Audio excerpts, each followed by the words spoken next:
Hey everyone, welcome back. Today I bring to you my submission for the Advance Wars by Web puzzle contest. Now the contest has concluded, however I still think it's worth it if you haven't already done so. Go through the submissions and try them for yourself because one, they're just good old fun, but maybe you can learn something or maybe you can just reinforce your knowledge of the game. So this puzzle is Critical Moment, and I based it off of doing chess puzzles, and if you haven't done chess puzzles before, they tend to focus on one, maybe two key tactics for the puzzle. And so I thought I'd do the same thing, keep it simple. And so I chose unit sacking. I guess you could refer to it as a subdivision of wall breaking. It was somewhat inspired by a DJ's video in which he does the exact thing. What we're going to do is he sacks a bunch of units into a Neotank before he can give the coup de grace and take it out. At first, I guess how we're going to talk about it is, look, what's the objective of this map? So first things first, what is the objective of the map? The objective is to capture the HQ. And in order to do that, you're going to have to remove this Neotank that's blocking the way, and you're going to have to remove this tank, which is on top of the HQ.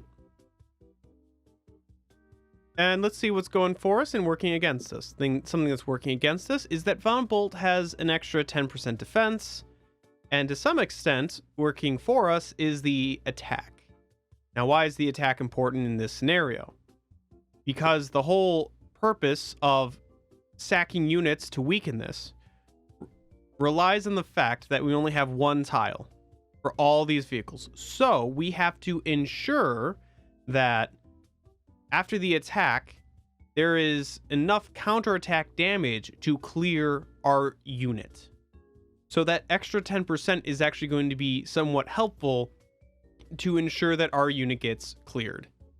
The end condition is we need to clear something off of this HQ.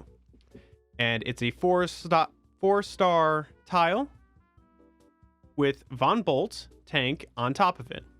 So the issue here is that, are we going to be able to sack multiple units into this tank and not block ourselves? And the answer is no, for the most part. Why? Because tanks aren't necessarily known for their one-hit KO potential.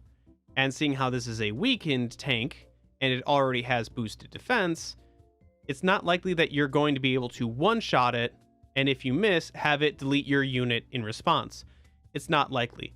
The one thing that I watched a stream of Solferent on this puzzle, and his co-host Hutch correctly figured out rather quickly that the only unit that's able to successfully wipe this out is this Neotank.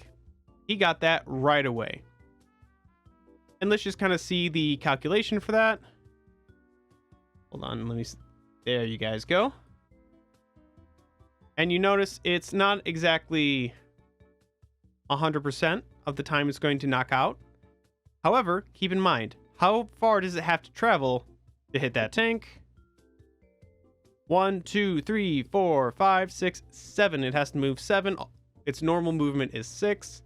Therefore, we need the power to be activated. So Adder's power is going to come into play at some point during this match.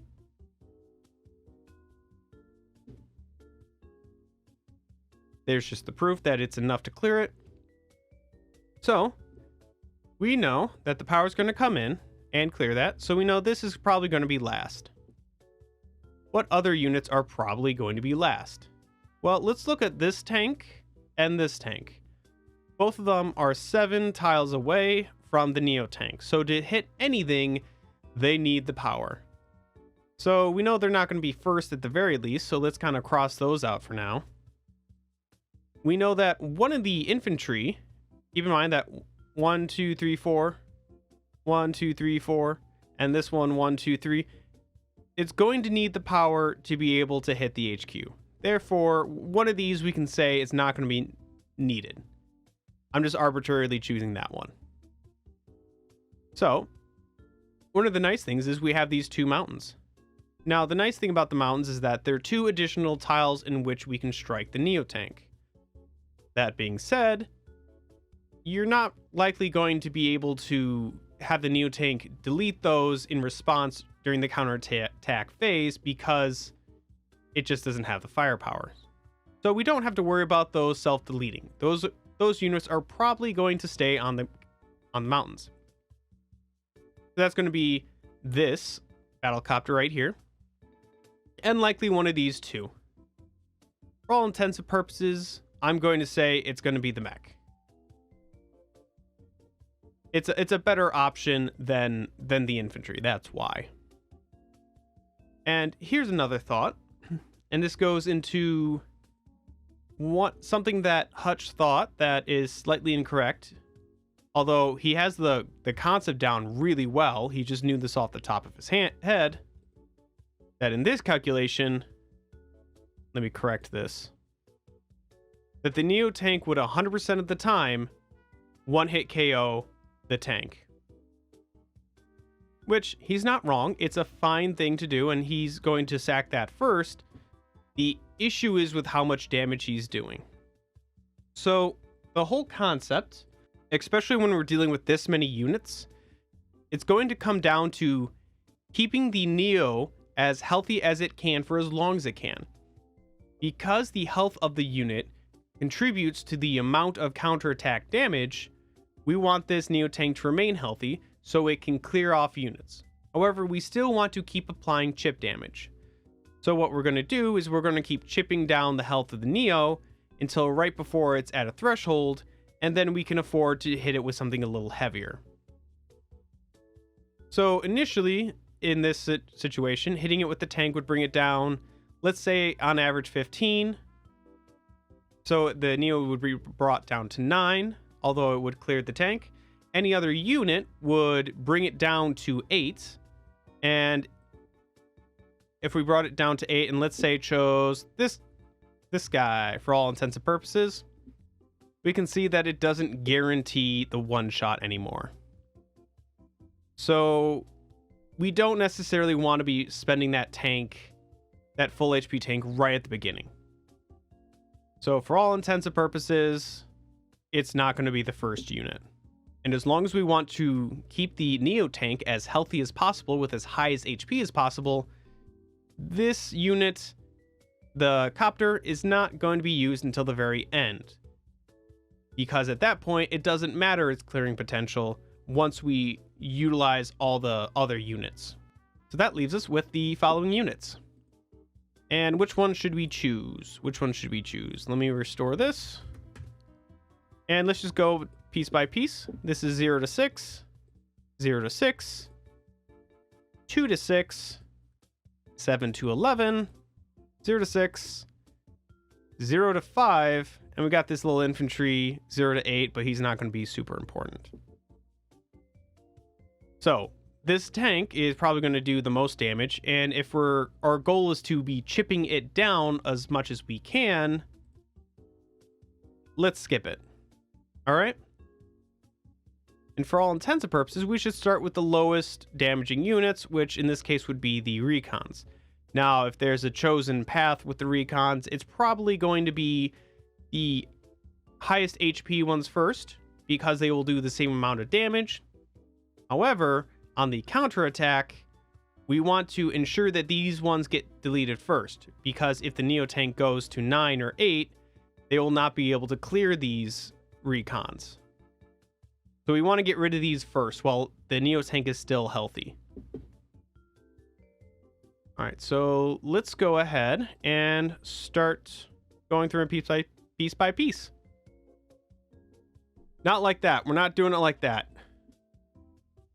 So I'm starting with the infantry, and the infantry's order of operations isn't really necessary.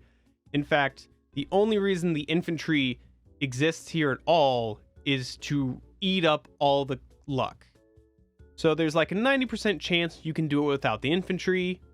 And really what I didn't want happening, I didn't want you to choose the correct order and then be stuck because of the luck rolls were all against you. The luck rolls were all against you even though you chose the correct order and you just thought that you were being an idiot. I didn't want that to happen. I wanted it to be more consistent, so I added that extra infantry. And it doesn't change the damage calculation. All it really changes is when you get the power, and when you get the power does make a difference in terms of the movement of the units themselves.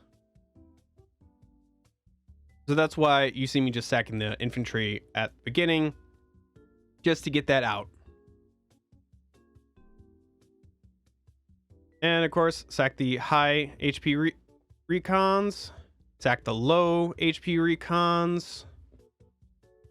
At this point, sack the anti-air. Although it's doing more damage, it's going to be breaking that threshold regardless, so I don't really care too much.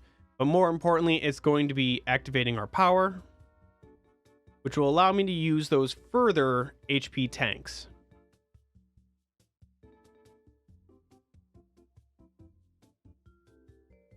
And now that all of those are done, we can start adding the units that we don't care if it doesn't delete them during the counterattack. That's the battlecopter, the mech, and this last tank. Boom, we did it. Opening it up for the Neo tank. Boom. And now we start the cap. And this section is just purely to demonstrate that you cannot possibly stop the capture. And there we go. So hopefully you guys have a better understanding of this tactic, of my thought process here. If you solved it with a different method or something, please let me know down in the comments. I'd love to hear that. And if you guys want to be kept up to date with the videos I turn out, I still have a lot of advanced wars, like how to at the high level, how to play it. Those videos I'm working on. If you want to see those, subscribe. If you want to see more replays, I have some hand chosen replays I want to go over because I think they're really informative. And as always, thanks for watching.